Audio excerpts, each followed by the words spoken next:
미시나 제열세권 폐사인 PSACHIM. 원문에 충실한 직역입니다. 제1장. 유월절 누룩 제거는 14째 날 아침에 시행한다. 누룩을 찾는 작업은 해가 지기 전에 시작하며 촛불로 집안을 조사한다. 세 개의 장소에서 누룩을 감추고 찾는 전통이 있다. 찾은 누룩은 불에 태우되 14째 날 오전 중에 맞춰야 한다. 누룩을 가지고 있는 것이 금지되는 시간은 해가 중천에 뜨는 때부터이다.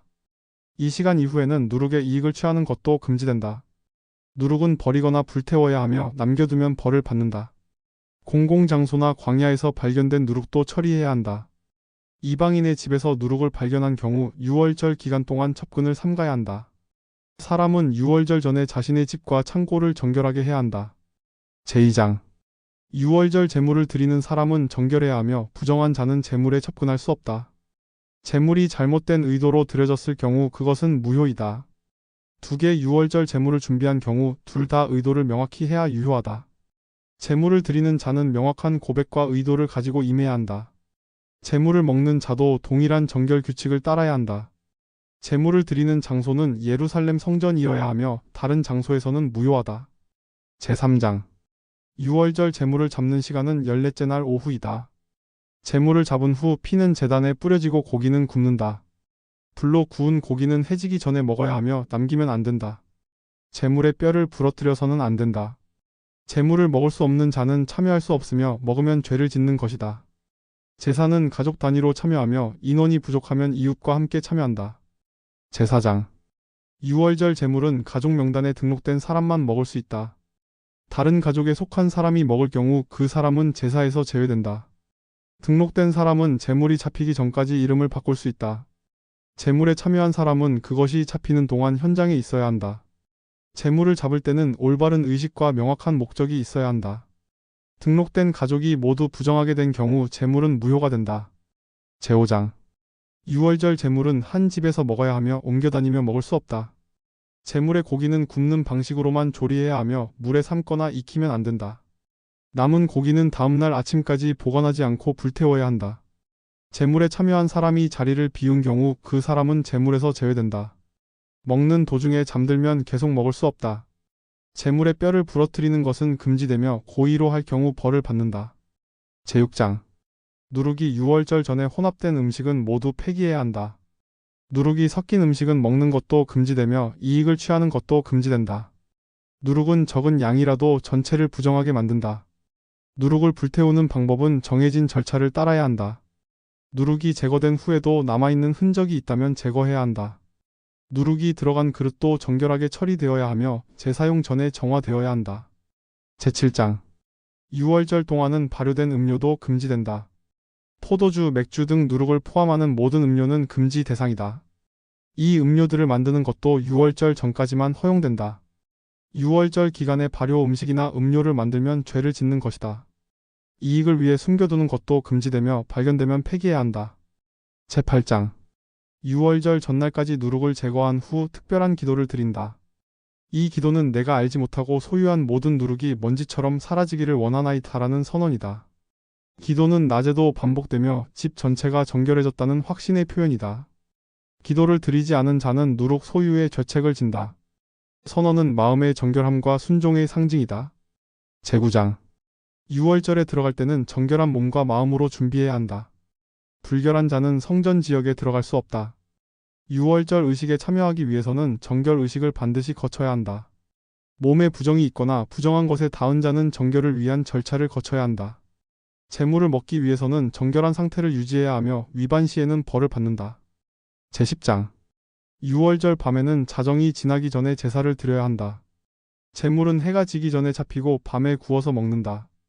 하가다를 낭송하며 출애굽 사건을 회상하는 것이 계명이다. 자녀가 질문하고 부모가 설명하는 형식으로 전통이 이어진다. 쓴 나물, 무교병, 양뼈 등은 상징으로서 식탁에 놓인다. 이 식사는 단순한 음식이 아니라 신앙 고백의 행위이다. 제11장. 유월절 제물은 낮 시간에 잡으며 그 피는 제단에 뿌린다. 제물은 반드시 정결한 자에 의해 제사장이 제단에서 올려야 한다. 제물을 잡은 후 반드시 해가 지기 전에 굽고 먹어야 하며 날로 먹거나 삶아서는 안 된다. 제물은 가족 단위로 함께 먹어야 하며 다른 가족과 섞지 않는다.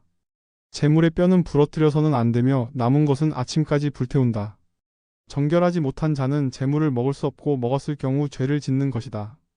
재물은 한 장소에서 먹어야 하며 두 장소로 나누지 않는다. 만약 누가 재물을 잃어버렸다면 새로운 재물을 가져와야 한다.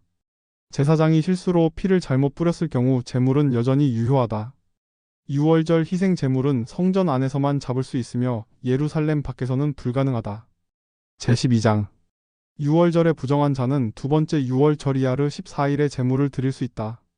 멀리 떨어져 있어서 제때 도착하지 못한 자도 두 번째 유월절에 참여할 수 있다. 두 번째 유월절에도 동일한 규칙이 적용되며 누룩을 제거하고 쓴 나물과 함께 먹는다. 두 번째 유월절에 재물을 먹지 않으면 벌을 받는다.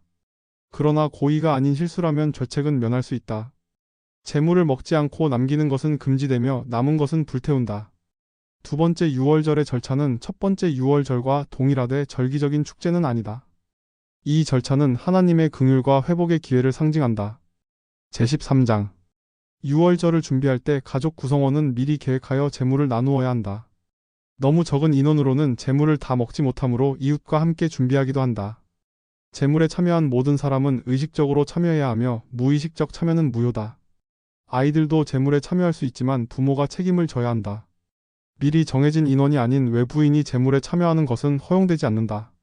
참여자는 재물을 먹기 전에 정결함을 유지해야 한다. 제14장 유월절 밤에는 하가다를 통해 출애굽 이야기를 말로 전하며 이는 계명이다. 마짜 마로로 쓴 나물, 재료와 양, 뼈 등을 상징물로 사용한다.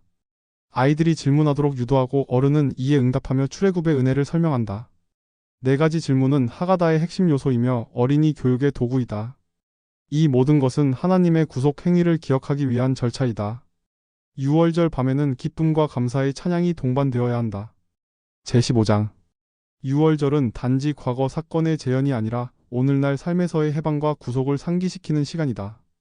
각 세대는 마치 자신이 직접 애굽에서 나온 것처럼 느껴야 한다. 할례를 노래하고 축복의 잔을 들어 감사한다. 잔은 4개로 나뉘며 각각 구속의 약속을 상징한다. 유월절은 집안에서 가족 공동체가 함께 드리는 절기이며 단지 성전 중심의 의례가 아니다. 절기 동안의 식사, 찬양, 나눔은 하나님 나라의 모형이다. 제16장 유월절 후 7일 동안 누룩 없는 빵을 먹는 것이 계명이다. 이 기간 동안 누룩이 있는 음식은 집에서 제거되어야 한다. 의도치 않게 남은 누룩은 발견되는 즉시 없애야 한다. 누룩은 죄와 교만의 상징으로 여겨지며 이 시기는 정결함을 위한 시간이다. 무교절 마지막 날은 성회로 지켜야 하며 특별한 제사가 드려진다. 절기 마지막에는 온 회중이 함께 찬양하며 마무리한다. 이 영상이 당신의 믿음 생활에 도움이 되기를 기도합니다.